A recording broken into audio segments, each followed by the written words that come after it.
Iglesia ni Cristo ang pag-usapan natin. Malawakang rally ng Iglesia ni Cristo, mga kababayan, or Iglesia ni Cristo DDS para pababain si PBBM, kumpirmado. Kumpirmado ito, mga kababayan.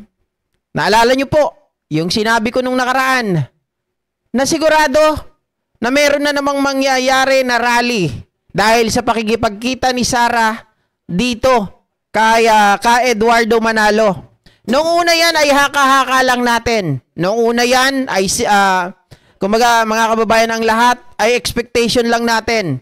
Kasi nga kung iisipin, nung huling pagkikita ni Sara Duterte at ni Eduardo Manalo, mga kababayan, kumilos din ang Iglesia ni Cristo para manawagan. Rally for peace daw di umano.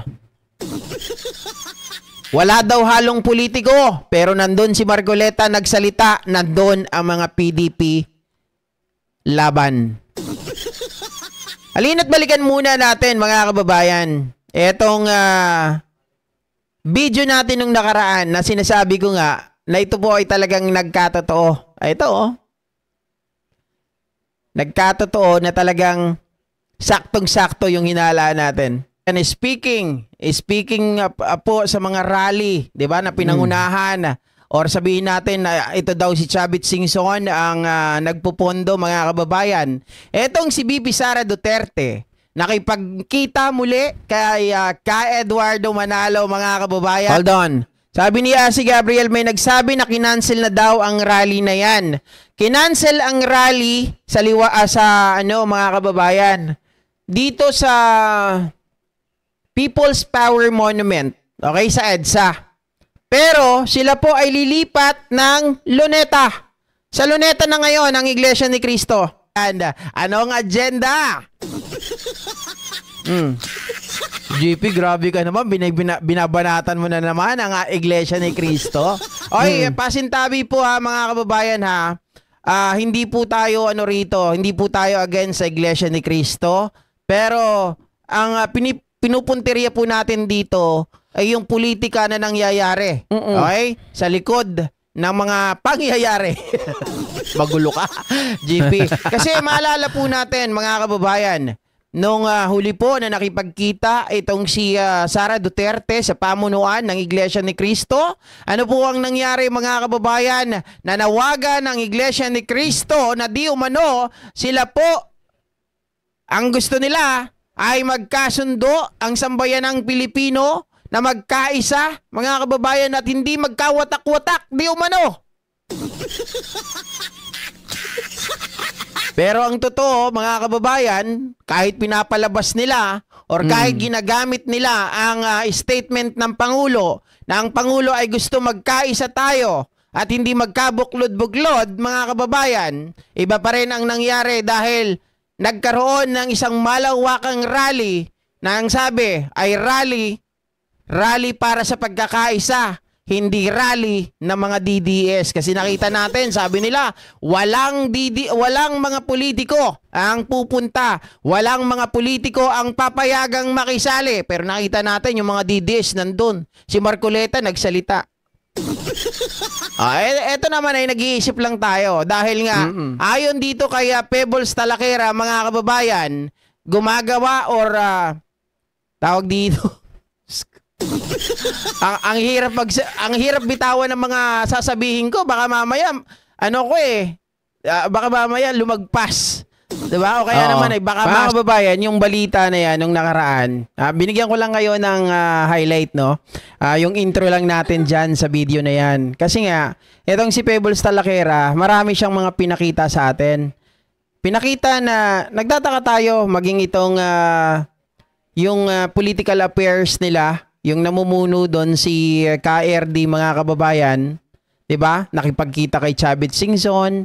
Ito yung mga picture nun Maging itong si KRD, nakipagkita rin dito kay Bongo noon. At nakita natin, mga kababayan, nagkaroon ng mga rally na gusto nila talaga na pabubayin itong si Pangulong Bongbong Marcos. Kasi nagtataka tayo Itong mga ito, ayaw daw nila sa politika, bawal pumasok sa politika, pero may political affairs. Diba? At ang matindi pa dyan, mga kababayan, bakit anong ginagawa nila sa opisina? nila Bongo or pakikipagkita nila dito kay Chavit Singson. Kung iisipin natin, merong kakaiba. Merong talagang merong mga plano. 'Di ba yung huli nga dito, yung sinasabi ko sa inyo, ito papakita ko. Ayan, na si Sara Duterte ay nakipagkita, ayan BP Sara at CGMA nag-courtesy call sa tagapamalaang pangkalahatan ng Iglesia ni Cristo. Hindi ata to yung latest, pero mga kababayan, iba ata yung nakuha ko kanina. Diba? Iba yung nakuha ko. Pero, ito yun, nakipagkita pa rin siya. Nakipagkita pa rin dito kay Eduardo Manalo. Matapos po siya manggaling sa ibang bansa. Okay? Hindi ito yung latest na picture, pero ganyan na ganyan din yon. Iba lang yung buhok ni Sara Duterte, mahaba-haba na. Ito kasi yung una na nakipagkita siya, nagkaroon ng malawakang rally dyan po sa Quirino Grandstand, 'di ba? Ngayon naman nakipagkita na naman siya nung yun nga yung video kanina, sabi ko, nako, mukhang may mangyayari na naman. Mukhang kinailangan na naman ng Duterte ang Iglesia ni Cristo kasi ayan, nakipagkita na naman sila kay Manalo. Sabi ko nga ang daming mga religious group leaders na pwede makipagkita si Sara. Pwedeng sa mga religious group ng Katoliko, bakit hindi siya nakikipagkita? Sabi natin, we smell something fishy. 'Di ba? Eto na, after 2 weeks mga kababayan, nabalitaan na natin na meron ngang rally. Bakit? Merong sulat na lumabas ang Iglesia ni Cristo. Sila ay sumulat, mga kababayan, humihiling kay Mayor Joy Belmonte na magkakaroon ng rally 16, 17, 18 dyan po sa People's Power Monument. Pero mga kababayan, biglang-biglang din yan na lumabas nung araw din na yon. Binawi nila. Lilipat na lang pala ng pwesto. Akala natin, sa pagbawi ng request nila, ay tuluyang pagbawi. Yun pala ay pagbawi dahil lilipat lang pala sila ng pwesto doon sa Luneta Grandstand. Sa Luneta. Sa Luneta sila lilipat itong mga to. At ang matindi pa dito mga kababayan, talagang nananawagan yung mga DDS na sila po, ang PBBM natin ay kanilang mapababa. Ayan si Chavit. Eto, nung nakipagkita si KRD kay Chavit, yan naman yung nung nakaraan na napahiya si Chavit. Diba? Hindi siya tinanggap ng mga realista, hindi siya pinayagan na sumali sa kanila, binubu pa siya. Mga kababayan, sabi pa ni Greg Garcia, INC, it is an incorporated cult. Big business. While in Milan, I met the hotel housekeepers, mga kababayan, who told, sabi niya ganon, who told me that when the big bosses of INC were there, they asked management to let Filipinos, mga kababayan, they asked management not to let Filipinos service them. Why? Because they wanted to keep a secret that they were occupying the presidential suite, plus an extra room just to house all their shopping. Billionaire head of a mafia church living off the fat of its cult members. Nung panahon daw ito ata, yung kinukwento ni Greg Garcia ay nung panahon ng mga Duterte di umano, mga kababayan. 'Di ba? Etong si Harry Roque, atat na atat din to. Marami ring mga binibitawan na dapat daw etong gagawin na rally, mga kababayan, yan daw ay panawagan na mapaalis na sa Malacanang si Bangag. Sabi niya ganon, si Bangag daw, si Pangulong Bongbong Marcos. Diyos ko, talaga to si bakla. Hindi mo na malaman, mga kababayan. Pero nagtatago naman.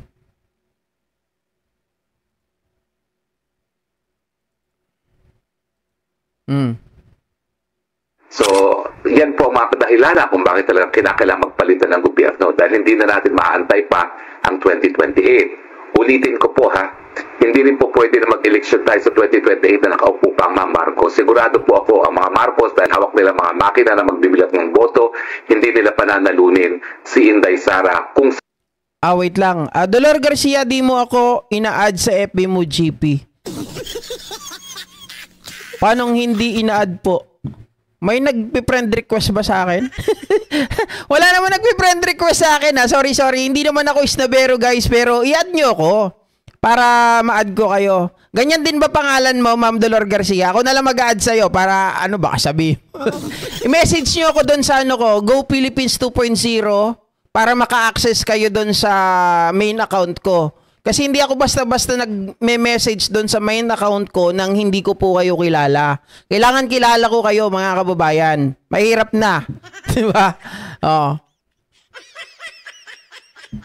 Sila pa rin ang nakaupo sa 2028. So kinakailangan po talaga matanggal ang mga Marcos ngayon na. No, meron na po talagang nakatasang rally sa EDSA ang Iglesia ni Cristo. Kung maalala nyo, yung huling nag-rally ang Iglesia ni Cristo sa Luneta, napuno nila ang Luneta. 1.4 million ang nag-attend. No?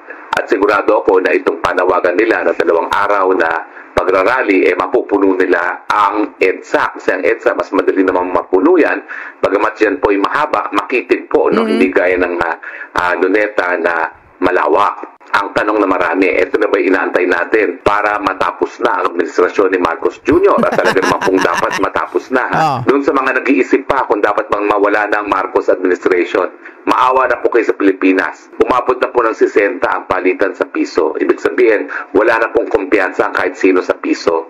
Bakit po? Kasi nga po lumalabas na napakahina na ng ating ekonomiya dahil na po sa 2 bagay, no? Sa korupsyon, nalantaran, at pangalawa, dun sa masamang pangrelasyon at panglabas ng Pilipinas na talagang inaaway ng Marcos administration, ang pinakamalaki at pinaka-importanting trading partner ng buong daigdig ngayon, ang bansang China. Yan po ay ating pinagbabayaran na ngayon.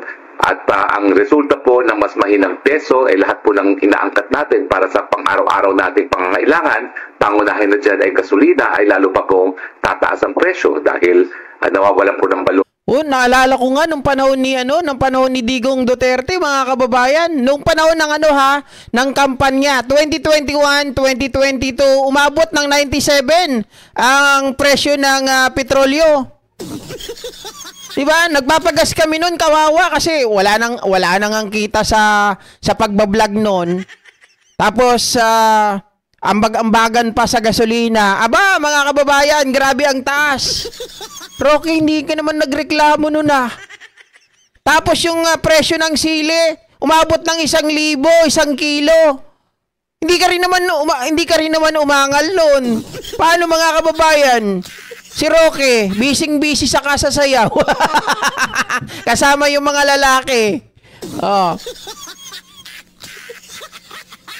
Message nyo lang po ako, mga ka-GP, dun sa Go Philippines 2.0 sa Facebook.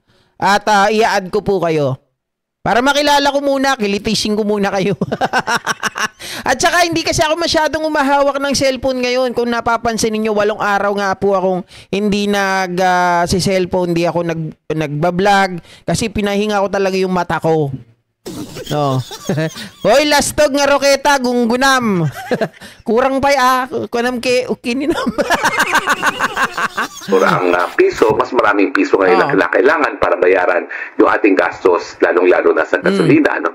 At siyempre, lahat naman po kapag tumaas ang presyo ng gasolina ay tataas. Kasama na po dyan ang presyo ng pagkain. Pati bigas nun, umabot ng 85 kilos, di ba? 85 kilo. Sorry. 85 pesos per kilo. Ano ba naman yan? Mali-mali, GP. 85 pesos per kilo. Naman po ng pagkain, meron talaga kalagap for transportation. No? Now, bukod pa po dyan, all-time low na po ang ating stock market. We have the worst performing stock market in the world. Ibig sabihin po, yan ay nagpapatunay din na wala na rin kumpiyansa yung mga nangangalakal, yung mga nag-invest, mga nagbibigay ng kapital sa Pilipinas. At hindi na natin kinukonsider na magandang investment opportunity in Pilipinas dahil we have the worst performing stock market on earth ngayon, no? At bukod pa dyan, ayan na po, no? Kinakailangan ng headline pa. Baguhin ang ating mga growth targets. Binabaan na po ng growth targets ng administrasyon ng ating paglago ng ating ekonomiya itong taon nito at sigurado sa mga susunod na taon ay ibababa pa rin yan. Ibig sabihin, titindi pa po ang nagaganap ngayon na pagkagutom sa ating bansa at ngayon, isa sa 2 Pilipino ang gutom, no? So, yan po ang mga kadahilan kung bakit talaga kinakailangan magpalitan ng gutom. Maniwala ako sa iyo. Isa sa dalawa sa isa sa dalawa daw na mga Pilipino ay gutom, parang 50%, 'di ba? Yung sinabi niya, tama ba ako? Ng pagkakaunawa, parang hindi ko ata narinig na maayos. Wait lang. So, yan po ang mga kadahilan kung bakit talaga kinakailangan magpalitan ng gobyerno dahil hindi na natin maantay pa ang 2028. Ulitin ko po hindi rin po pwede na mag-election tayo sa 2028 na nakaupo pa ang mga Marcos. Sigurado po ako ang mga Marcos dahil hawak nila mga makina na magbibilat ng boto, hindi nila pananalunin si Inday Sara kung sila pa rin ang nakaupo sa 2028. So kinakailangan po talaga matanggal ang mga Marcos ngayon na, now na, not tomorrow, not in 2028. Dahil baka nga po, wala na tayong kinabukasan na pinag-uusapan kung tatagal pa ng 2 pang taon itong Marcos na hindi talaga alam ko anong gagawin para mamuno sa ating bayan. Tapos ang ipapalit mo, mas walang alam. Mga kababayan, granting kunwari lang na walang alam ang Pangulo natin, 'di ba? Sa kanyang mga pinagagawa, sa kanyang mga desisyon ay hindi na raw tama. Tapos ang gusto mong paupuin, yung hindi marunong makipag-usap sa mga world leaders, di ba? Tapos yung makipag-usap, mga kababayan, pagkausap mo, mas daig pa ng grade 1. Tapos yung mga pamamaraan, talagang palpak. Laging nababackfire. Katulad ng pagsusunog ng droga, mga ka-GPnatics, at kung ano-ano pa. Grabe si Harry Roque. Grabe bumanat sa Pangulo natin. Kaya itong mga Iglesia ni Cristo, sigurado tayo, mga ka-GPnatics, kapag kayo ay sumama dito sa grupo na magrarally, ay hindi, sila pala ang pasimuno Sila ang pasimuno kasi silang nagbigay, silang nanghingi ng ng permit. Sabi nung isa, 'di ba? Sabi ni Isko Moreno, hindi na sila pagraralihin sa Maynila. Part pa ba yan ng Pasay o part pa ng Maynila? Ang Luneta is part pa ng Maynila. Pero sabi kasi ni Isko, tama po kayo, hindi na sila magbibigay ng permit. Pwede lang daw silang, mga kababayan, pwede lang daw silang mag-rally dito po sa Liwasang Bonifacio. Kasi no need na manghingi ng permit. Pero sa Luneta, sana hindi bigyan ni Isko Moreno. Kaya lang, mga kababayan, baka sumbatan na naman ni Sara, sasabihin walang utang na loob ang Manileño 'Di ba?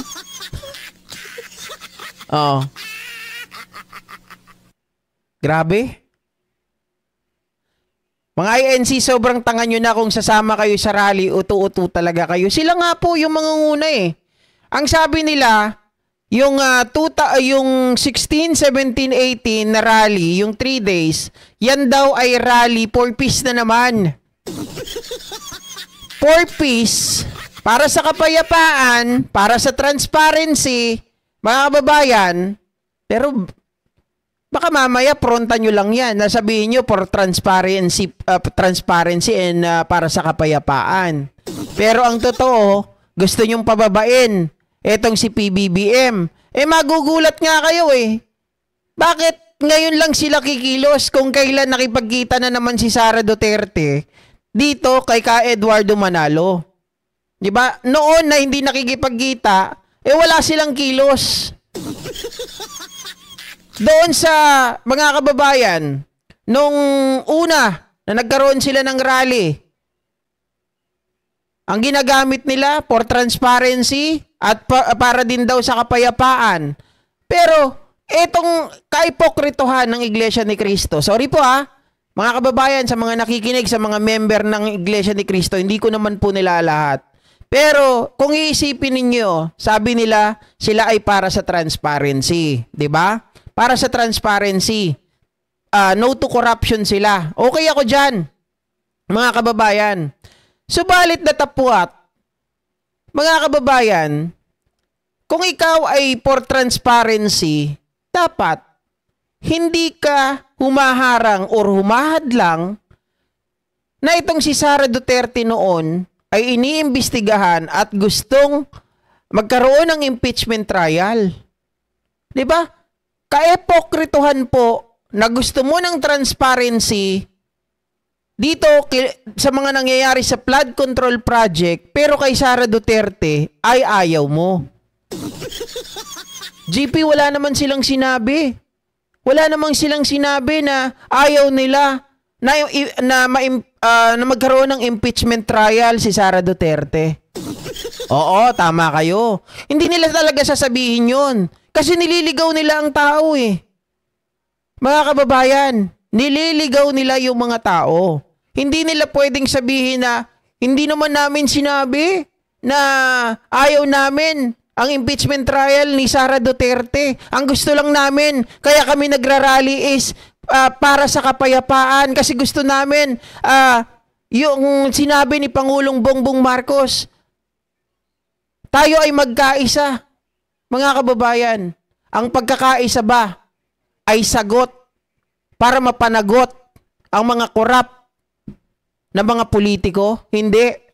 Ang panawagan ng taong bayan, kailangan ang isang bawat politiko na nagnakaw or pinaghihinalaan ng pagnanakaw ay dapat po maimbestigahan, matry, at saka po tayo mag-decide.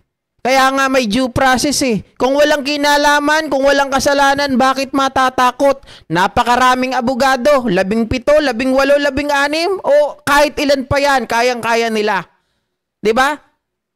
The more nga sana sila na mga kababayan na malakas ang loob kung wala talaga silang tinatago, na kung wala silang ginawang korupsyon, 'di ba? Dapat lalo silang eager na humarap. Pero nagtataka tayo. Very selective, mga kababayan. Double standard ang dating ng mga ito. Pag doon sa mga tao, sige, Saldico, Martin Romualdez, mga congressman, maging transparent tayo. Pagdating kay Sara Duterte, mga kababayan, anong lagay? Hindi mapalagay, di ba? Sasabihin nila, rally for peace. Anong klase? Hindi na natin malaman ngayon. Ano ba talaga ang totoo? Nagpapakaplastikan o nagpaplastikan ba tayo dito? Kasi kung, mga kababayan, ang pinag-uusapan natin kung gusto nyo ng transparency, it should be applied to everybody. Hindi pwedeng selective. Hindi pwedeng double standard. Na kapag yung mga tao na malalakas, malalaking mga politiko, ay okay lang na hindi imbestigahan. Okay lang na walang impeachment trial. Pero doon sa mga gusto nyo na ibang mga tao ay maimbestigahan.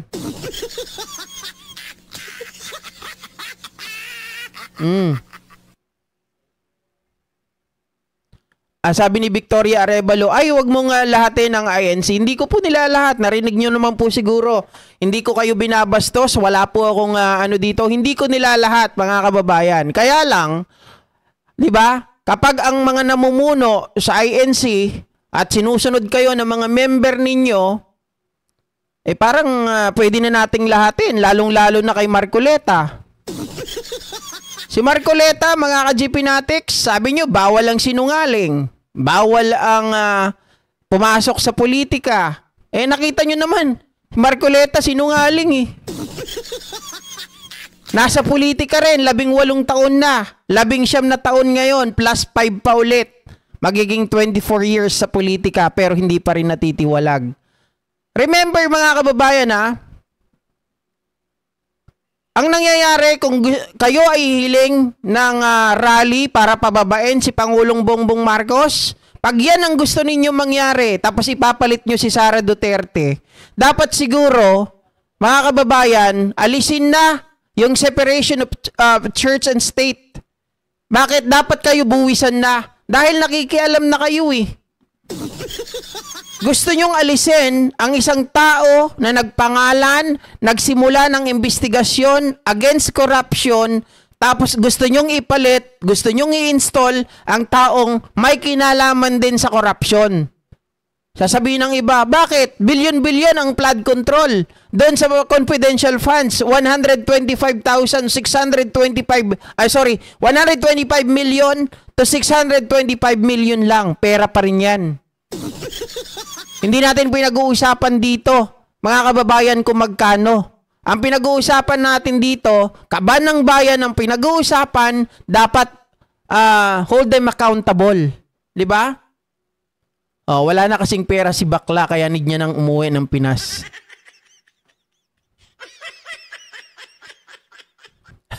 di lang sinungaling, duldog pa. Sabi ni Winnie Halos, transparency or currency? Oh. Marcoleta naman lilinlang, sabi ni Mimi Perez. Mga siraulo nila, correct. Oh, at saka yung mga ka-GP Natics, 'di ba? Yung nanalo si Marcoleta. Biruin niyo yung kanyang pangako to less than 2,000 libre na yung kuryente. Yan ba ay naging totoo? Tapos nung tinanong siya, sabi niya, naniwala naman kayo, election lang. Ibig sabihin, nagsisinungaling siya. Oh. Maliit o malaki, nakaw pa rin. Correct. Hindi natin pag-uusapan dito kung malaki o maliit. Parehas na nakaw yan. So, dapat hold them accountable. Malamang sa malamang malaki binayad ni Inday Sayad sa iglesia ni Manalo. Sabi ni Baby Agaid. Nuknukan ang sinungaling sa Marcoleta GP, nuknukan. Bilyon din naman ang ninakaw ng mga Duterte. Oo, 'di ba? Agree ako dyan, pag madami na nga ang nagagalit sa mga post ko, baka daw matiwalag ako, sabi ni Emma Ordones. Mga kababayan, hindi naman siguro masama na kayo ay magbigay ng inyong opinyon. Bilang kaanib ng Iglesia ni Cristo, 'di ba? Ang nanay ko nga ang tsuhin ko talagang lantaran din na lumalaban. 'Di ba? Pagdating sa mga ganyan, minsan hindi kami nagkakasundo, mayroong ka ibang tinuturan ng nanay, pero yung tsuhin ko talagang talagang antay siya, mga kababayan. INC siya, pero talagang antay siya kila Marcoleta. Antay siya dito sa mga ginagawa ng iglesia kapag ganyan. Kasi bakit nila pinapayagan si Marcoleta? Maging itong si Topacio, 'di ba? Di umano ay member din ng Iglesia ni Cristo, pero bakit nakikialam sa politika? Ang dapat pakialaman lang nila yung trabaho nila bilang lawyer, bilang abogado. Hindi na yung sa politika. Eto, sabi ko, balikan natin yung kanina yung sistema na binabanggit ko rito. Kung magkakaroon ng malawakan na rally ang Iglesia ni Cristo, okay lang. Sige, sabihin natin, manawagan sila for transparency. Pero kung ito ay panawagan, mga kababayan, para pababain etong si Pangulong Bongbong Marcos, kagaya nga po ng sinasabi ni Harry Roque, mga kababayan, na ang rally na gagawin na yan ng Iglesia ni Cristo ay rally para pababain ang bangag, sabi niya ni Harry Roque. Kapag ganyan ang ginawa nila, mga ka-GP Natics, siguro dapat na po napatawan ng buwis ang Iglesia ni Cristo. Alisin na natin yung separation of church and state. 'Di ba? Hindi nga sila pinakikialaman pagdating po sa kanilang gawain sa kanilang religious group O GP, tama naman, hindi dapat pakialaman yun. Dapat hindi rin sila makialam, mga kababayan, pag sa usaping politika. Huwag silang magkaroon ng tinatawag natin na impluwensya pagdating sa bagay na yan. Ang totoo nga yung sinasabi nila na may pagkakaisa pagdating sa botohan, ang nakikita ko dyan ngayon, politika na rin Politika na rin. Ayon kila Pebbles Talakera at sa iba pang mga nagsasabi, mga ka-GP Natics, 'di ba, kung sino ang mas malaki na ambag. At sabi rin na mga iba pa, nagsisimula daw ang korupsyon kapag halalan. Kung sino makipag-usap sa iglesia at kung sino ang may pinakamalaki na maibibigay daw di umano, Sabi nila, Pebbles Talakera, siya daw ang i-endorso ng Iglesia ni Cristo. So ngayon, ang lagay, hindi na yung hindi na, kumbaga, di ba dati tinitingnan nila kung sino yung pinakamatino, kung sino yung pinakamaayos, kung sino yung talagang hindi kurakot, at sino yung taong sabihin natin maglilingkod ng tapat sa bansa natin. Mga kababayan, ganun daw yung pagtingin nila or ganun yung pagkilatis nila sa mga dun sa mga politiko. Kaya yun yung pinagkakaisahan sa araw ng pagboto. Subalit ngayon hindi na daw ganun eh. Kung sino daw yung pinakamalaki yung yung bigay. Yun daw yung ibinoboto. Yun yung ibinababang pangalan. Well, yan ay sabi, mga kababayan, wag sanang magalit yung mga nandirito dahil inire-relay ko lang naman yung mga sinasabi nila Pebbles Talakera. At ngayon ko lang din nalaman, ngayong taon na to. Actually, last 2 weeks ago, nung pinanood ko po sa inyo kanina, etong pakikipag-usap ni KRD, mga kababayan, hindi si KRD Manalo ha, patay na yun eh. Si KRD, yung political affairs, mga kababayan, person ng Iglesia ni Cristo na nakikipag-usap kila Chavit, pumunta sa opisina ni Bongo. Anong gagawin nila doon? 'Di ba? Anong gagawin nila doon? Kayo nang bahalang mag-isip. Bakit kailangan nilang pumunta sa opisina ng mga taong 'yon? Oh. Ano, para magbigay ng endorsement? Oh. Ang mga politiko naman, to make sure na sila po ay iboboto, natural, kasi pundasyon mo na yan eh. Bilang isang politiko, mga kababayan, pag lumapit ka sa isang religious group, punta ka ng Iglesia ni Cristo, pumunta ka ng KOJC, pumunta ka ng JIL, sigurado mga kababayan, meron ka na kaagad pondo na ilang milyon. 'Di ba? May pondo ka na kaagad na mga ilang milyon. Sabihin natin, pag samasamahin mo 'yon, may 15 million ka na, or sabihin natin may 7 million para malapit sa katotohanan. Oh. 'Di ba minsan nagagamit ang religious group sa pampulitikang pamamaraan, mga kababayan, lalo na sa araw ng eleksyon. Parang contractor lang, may bidding din. sabi ni Ma'am Marlene Valencia. Yan po yung yung sinasabi ni Pebbles Talakera, mga ka-GP Natics, na kung sino ang malaki ang ibinigay, doon sila. Totoo yan, GP, yung black voting ng INC, kapalit niyan pera ng mga politiko. Mga pinsan ko mismo nagsasabi niyan, pera-pera talaga ang pamunuan ng INC. Si Kelly nagsabi, yung pinsan niya daw. 'Di ba? Siguro yung pinsan mo is member din ng INC, Kelly. 'Di ba? At ang makakapagsabi pa talaga niyan, Franz Winnipeg, shoutout sa iyo. Ang makakapagsabi pa talaga niyan, yung mga politiko din mismo. For sure, alam nila 'yan. 'Di ba? Alam nila 'yan talaga, yung black voting na 'yan. Ayaw ko lang kasi magsalita kasi syempre yung may kilala rin tayo, pero mahirap kasi wala tayong backup kung Pero ayon sa mga sabi-sabi, parang na yan parang open secret na, mga kababayan, na black voting na yan, pera-pera lang talaga, di ba? Kaya nga mananalo ka sa eleksyon, sabi ni Marlene Valencia. Si Manalo dapat ang imbestigahan. Eto, mga kababayan, ayon pa sa mga nakuha ko na mga nabasa ko, kila Jesus Palsis, dito kila Leslie Bacobo, at kung sino-sino pa, mga nabasa ko. Mga kababayan, eto raw nangyayari na to, yung investigasyon ni Pangulong Bongbong Marcos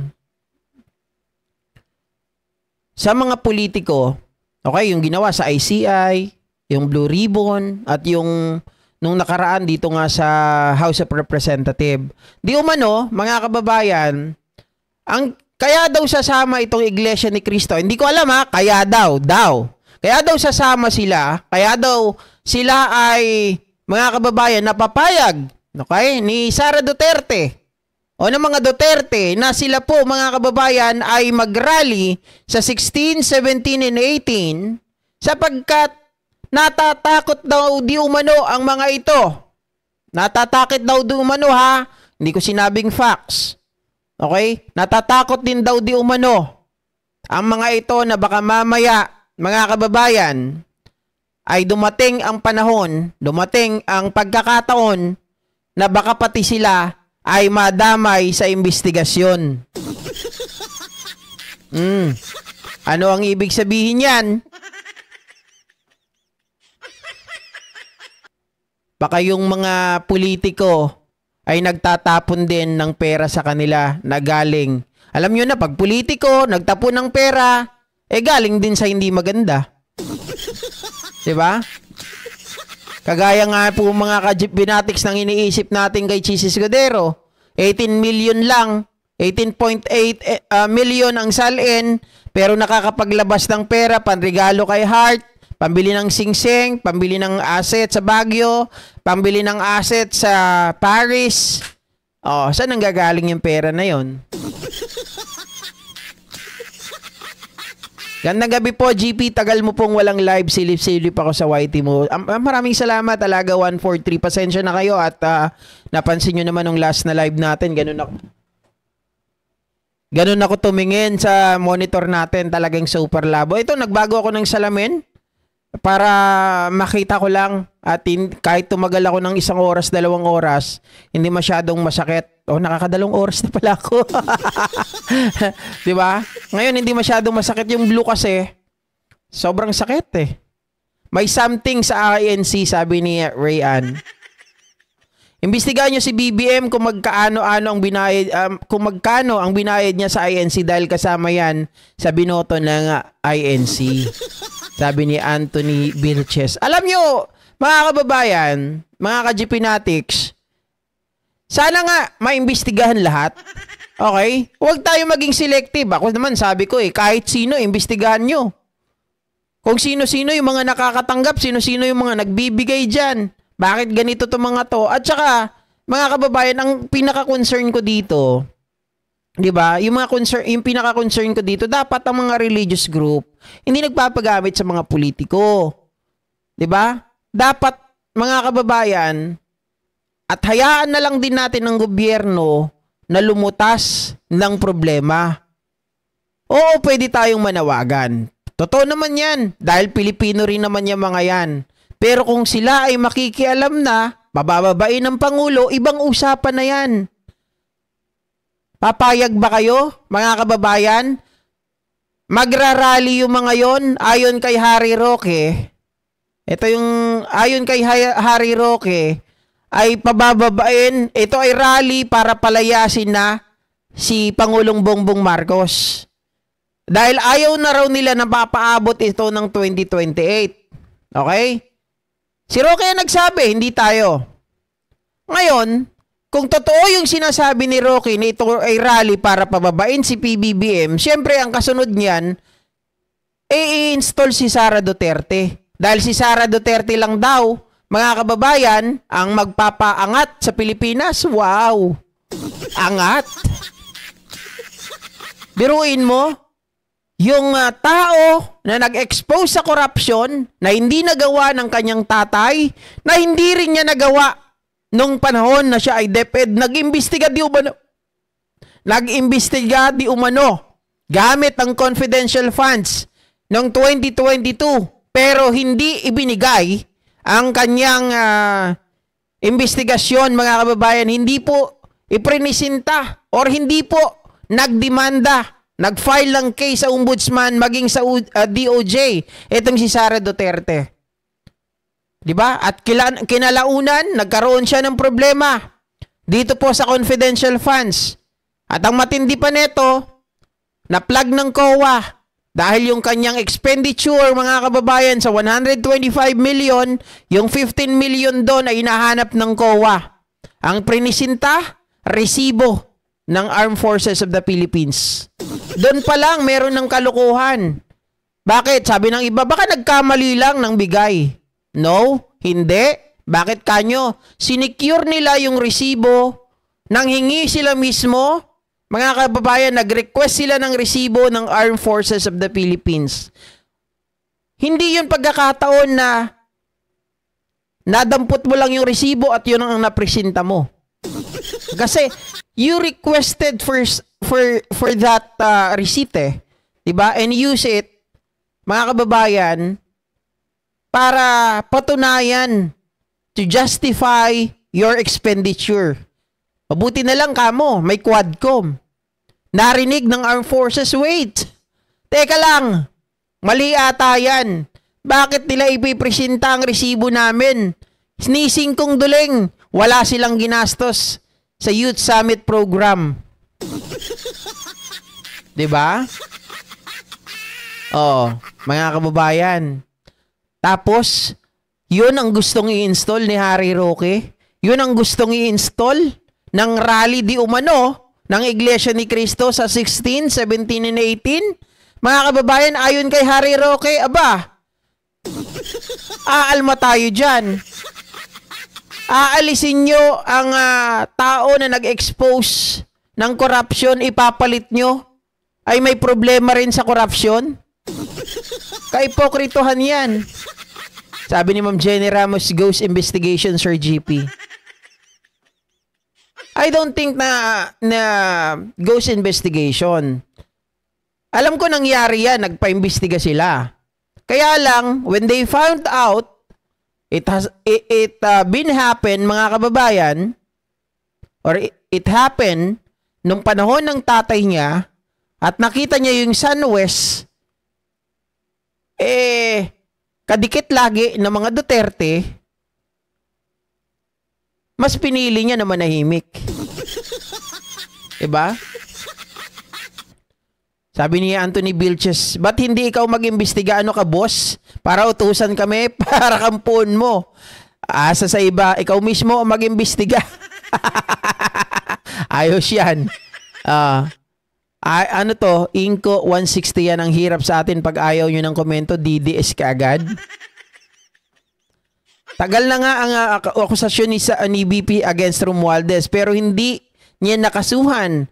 BP siya, madali na makahanap ng ebidensya that will pin Romualdez. Kaya nga po, mga kababayan, wala talagang ebidensya di ba?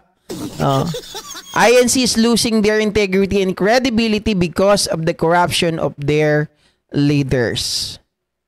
Tayo naman, mga kababayan, 'di ba? Ayaw naman natin kasi sa totoo lang, ako sobrang sinasabi ko nga po sa inyo sobrang ingat pa ng mga sinasabi ko against INC. Kasi ayaw ko po na yung mga kapatid natin dito, yung mga kaibigan natin dito, syempre yung pamilya natin, yung GPnatics family natin, ayaw natin tamaan or ayaw natin na masaktan din sila. 'Di ba? Hinay-hinay tayo kasi nirerespeto natin sila Mga kababayan, ito mga to, sabi nila, uy, dapat, 'di ba, kung sinasabi mo na ang Iglesia ni Cristo ay hindi dapat nakikialam sa politika, bakit nanonood yung mga INC sa'yo? Ako pa ngayon ang nabalikan, 'di ba? Totoo naman. Ako naman, ako pa ngayon ang nabalikan. Totoo yun, maraming nanonood dito na INC. Di ba politika rin yung pinag-uusapan natin dito? Okay, mga kababayan. Lilinawin ko lang lilinawin ko lang. Etong mga INC na kapatid natin dito na nanonood ng politika na topic, mga kababayan, ito ay talagang maliwanag na ang pinag-uusapan natin dito is freedom of speech, freedom of expression. Pero alam natin yung hangganan natin, hindi ito absolute. Okay? Yung mga kapatid natin dyan, hindi naman sila nakikialam sa politika. Bagkus, sinasabi nila yung kanilang damdamin. 'Di ba? Hindi sila yung uutusan ang presidente natin, bumaba ka na dyan. Ganon. Hindi sila ganon, mga kababayan. Bagkus, sila, dapat kasi constructive criticism. Yun ang masasabi natin na freedom of speech. Bakit? Naglalatag, pinupuna natin ang mga politiko, tapos tayo po ay nagsasabi, lalong-lalo na sa presidente natin. Alam natin, ako, inaamin ko, mga kababayan, sa party PBBM, may negligence din May negligence din. Kasi pinabayaan niya yung mga tao ni Digong, pinabayaan niya yung mga tao niya na nakapaligid sa kanya na nangungurakot lang. Ay hindi naman siguro pinabayaan, mga kababayan. Hindi siya naging aware. Lately na lang siya nalaman. Yun ang tamang word. Okay? Lately niya na lang nalaman kasi nga naging kampante siya eh. So may negligence on his part pa rin. Pero malayong malayo yung sinasabi ng iba na GP, sabi mo, galit ka sa mga iglesia ni Cristo na nakikialam sa politika pero tinatanggap mo yung mga viewer mo na mga iglesia ni Cristo. Tanggap ko sila para malinaw lang, hindi sila nakikialam o pumapasok sa politika. Kasi, mga kababayan, hindi sila kagaya ni Marcoleta. Bakit? Pumasok sa politika, politiko. Unang-una. Pangalawa, mga kababayan, hindi sila yung parang bossy-bossy type na yung mga nakaupo dyan, pangulo, pababain, di ba? Hindi sila ganon. Talagang nagbibigay lang sila ng kanilang mga komento, nagbibigay lang sila ng kanilang mga saloobin. Yun ang kaibahan ng mga nandito. Kaya, pag ako nagsasalita, ayaw ko rin mga kababayan na harsh sa Iglesia ni Cristo. Hindi ko nila lahat. Kasi love ko sila eh. Love ko kayong lahat. Gusto ko, yung mga sasabihin ko, ay huwag naman kayong masaktan. Kasi yung iba, hindi ko naman kinukumpara yung sarili ko pagdating sa ibang mga vloggers. Di ba? Kasi ako, mga kababayan, minamind ko kayo eh. Iniisip ko kayo na baka yung sasabihin ko dito, masaktan ko kayo. Yun ang lagi kong iniiwasan. Yung lagi kong iniisip. Kaya malumanay yung pagkakasabi ko dito, hindi ko po nilalahat ang Iglesia ni Cristo. Pero pag kayo, mga kababayan, ay sumama, di ba? Kung kayo ay member ng Iglesia ni Cristo, pabor kayo kay Marcoleta, okay? Tapos gusto nyo yung ginagawa ni Marcoleta, gusto nyo si Marcoleta nakaupo sa Senado or sa politika, sa gobyerno, eh, ano ako dyan, against ako dyan kasi nasa doktrina nyo eh. Diba? Nasa doktrina nyo. Ayaw kasi ng mga DDS na managot ang mga puon nila. Oh. Lesser evil lang si BBM Dansara, sabi ni Prismo. Oh.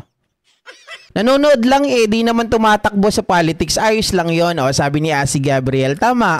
'Di ba? Nagko-komento lang. Ang nandito yung mga INC, ano lang sila, mga kababayan, gusto lang nilang for awareness. At the same time, lalong-lalo na yung mga OFW dito, kasi gusto lang nila makibalita kung ano nangyayari dito sa atin. 'Di ba? Hindi sila nakikialam totally. Oh. Maingat ka pero totoo lang, okay? Salamat po. Imbestigahan nyo ang politiko nanalo kung binayaran. Sabihin nyo kay BBM kung binayaran niya ang INC. Sigurado sasagot yan dahil love kayo. Sabi ni Anthony Vilches. Actually, hindi kami ang dapat mag-imbestiga. Mga kababayan. Kasi wala namang kaming power to investigate eh. 'Di ba? At saka, kung kami ang mag-iimbestiga, very limited lang ang makukuha natin. Yun lang yun eh. Piling ng INC ni Manalo sila ng pinaka sa buong Pilipinas para pababain ng Pangulo. Ano to? Kayo lang sa buong Pilipinas? INC ang kapatid ko pero hindi sasama sa kalokohan ng ibang INC. Sana nga po mga kababayan, ang ibang mga kapatid natin ay kagaya ninyo. Kapag halimbawa gusto nilang pababain ang Pangulo natin at ang trip nila ay talagang tanggalin na sa pwesto si PBBM, ibang usapan na yan mga kababayan. Kapag ganyan na at sinunod nyo ang pamunuan, ang pamamahala, dapat siguro, pag hindi natuloy yung kanilang plano, ang gobyerno na mismo magtakda. Oh, eto ha, lahat ng mga religious group, lagyan na natin ng lagyan na natin ng buwis, alisin na natin yung separation of church and state. Total, nakikialam naman kayo sa politika, ganon. Diba?